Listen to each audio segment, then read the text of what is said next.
Hello everyone, welcome back to my mini blog. আমি তৃষা। আশা করছি তোমরা সবাই খুব ভালো আছো। সকাল থেকে মনেই ছিল না যে আমি মিনি ব্লগ করব, তারপরে ড্রয়িং ক্লাস থেকে মনে পড়লো আমাকে তো আজকে মিনি ব্লগ করতে হবে। আর তোমরা তো জানোই মিলি আর আমি একসাথে ড্রয়িং শিখি। নিজের ড্রয়িং ক্লাস কমপ্লিট করে আমি চলে এসেছিলাম ড্রয়িং করাতে, আর মিলি চলে গেল মিলির বাড়ির পথে। আর আসার সাথে সাথে আমার স্টুডেন্ট আমাকে দেখাচ্ছিল যে ও একটা আইফোন 17 লঞ্চ করে ফেলেছে। যাই হোক, ক্লাস করিয়ে ঝাল বড়া খেতে খেতে আমি চলে আসলাম বাড়িতে। বাড়ি এসে দেখি মা করেছে চিলি চিকেন ফ্রাইড রাইস। সেটা দেখে আমি একটু দেরি না করে তাড়াতাড়ি করে স্নান করে বসে পড়লাম খেতে। বাবি তাড়াতাড়ি চলে এসেছিল বলে একসাথে 3 জন খেয়ে নিয়েছিলাম, আর বোন গেছিল কম্পিউটার ক্লাসে। খেয়ে উঠে একটু রেস্ট করে আমি তো রেডি হতে শুরু করে দিয়েছিলাম, কারণ আজকে আমরা যাব ফিল্ম ফেস্টিভ্যালে, যেটা প্রায় সবাই জানে যে কোথায় অনুষ্ঠিত হচ্ছে। হ্যাঁ, নন্দনে। যাই হোক, 2-3 দিন ধরে অনেক বলা করার পর তারপর সবাই মিলে রাজি হয়ে চললাম আমরা নন্দনে। আর আজকে আমরা দিদা দাদুকে সাথে নিয়ে গেছিলাম। দিদার পায়ের সমস্যার কারণে দিদা এত ঘুরতে পারে না, তবুও যখনই যেখানে যাই সেখানেই নিয়ে যাওয়ার চেষ্টা করি। আর এদিকে তো আমরা যাচ্ছিলাম, দিদা দাদুও সাথে ছিল, আর মাসি মেশো আর মিডিও যাচ্ছিল। আর মেট্রো থেকে নেমে দেখি এত ভিড়, মানে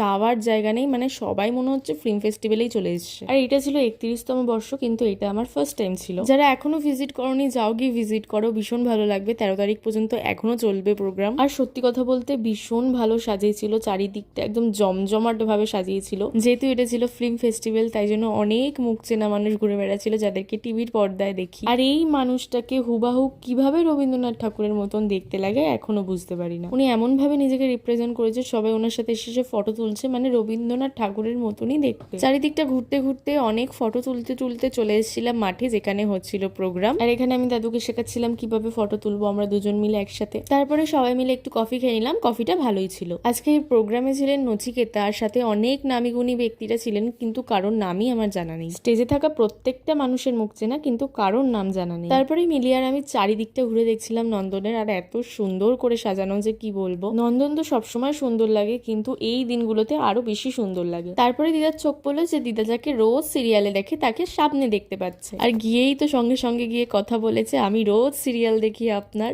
আর ভীষণ মজা পেয়েছে। সেটা দিদার হাসি দেখেই তোমরা বুঝতে পারছো। তারপরেই বেরানোর পথে ঢুকে পড়েছিলাম গগনেন্দ্র হলে। সেখানে কিছু পুরনো মুভির ক্লিপিংস দেখাচ্ছিল, আর সাথে খুব নস্টালজিক গানগুলো চলছিল, আর অনেক পুরনো অভিনেতাদের সম্পর্কে অনেক কিছু লেখা ছিল। তারপরে সেখান থেকে বেরিয়ে আমি কিনে নিয়েছিলাম একটা ব্ল্যাক কালারের বেলুন, যেটা আমার ড্রেসের সাথে ম্যাচ করে গেছিল। তারপরে স্ট্রিট ফুডের দোকান থেকে খেয়ে নিয়েছিলাম সবাই মিলে মোমো। আর বাড়ি যাওয়ার সময় তো আমার বিশাল ঘুম পাচ্ছিল মেট্রোতে। তারপরে মেট্রো থেকে নেমে দৌড়ে দৌড়ে চলে গেলাম ফুচকা খেতে। আর ফুচকাটা জাস্ট ফাটাফাটি মেখেছিল, কিন্তু লাস্টের দুটোতে এত ঝাল দিয়ে দিয়েছিল যে আমি জ্বলে পুরো ছাই হয়ে যাচ্ছিলাম। তাই জন্য মুখ মিষ্টি করার জন্য সবাই মিলে খেয়ে নিয়েছিলাম ফ্রুটি। আর এখানে মাইকে গান বাজছিল বলে মা ওরকম রাস্তার মধ্যে নাচ করছিল। তারপরেই বাড়িতে এসে ফ্রেশ হয়ে নিয়ে মা তো সবাইকে এক থালায় রাইস আর চিলি চিকেন নিয়ে খাইয়ে দিচ্ছিল, কারণ সবাই বলছিল খাবে না, কিন্তু এক থালা রাইস কে খেলো কেউ জানে না। তারপরে আইসক্রিম খেয়ে শেষ করলাম আজকের ব্লগ। বাই।